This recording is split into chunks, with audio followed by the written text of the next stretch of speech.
Guys இங்கே பார்த்தீங்கன்னா sports டோர்னமெண்ட்டில் நான் இறங்கியிருக்கேன் கைஸ். முதல்ல ஒருத்தன் அடிச்சிட்டேன், மேலே எடுக்கிற ஆளை நான் கவனிக்கல, அவன் நடுற போட்டான்னு தெரிஞ்சோடனே நான் ஓடி போயிட்டேன்.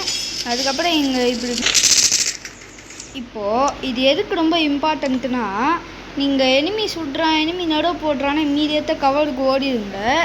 அதோட ஒருத்தன் ஓடுறது பார்த்தீங்கன்னா இன்ஸ்டண்ட்டாக இம்மீடியட்டாக உங்கள்கிட்ட தெரிஞ்சிருக்கணும் எப்படி அடிக்க அப்படின்னு. இங்கே ஒரு செகண்ட் எக்ஸாம்பிளில் காட்டுறேன் உங்கள்கிட்ட என்ன மாதிரியே ரீஃப்ளெக்ஸஸ் யூஸ் ஆகும்னு மெயினாக இந்த மாதிரி நேரத்தில்.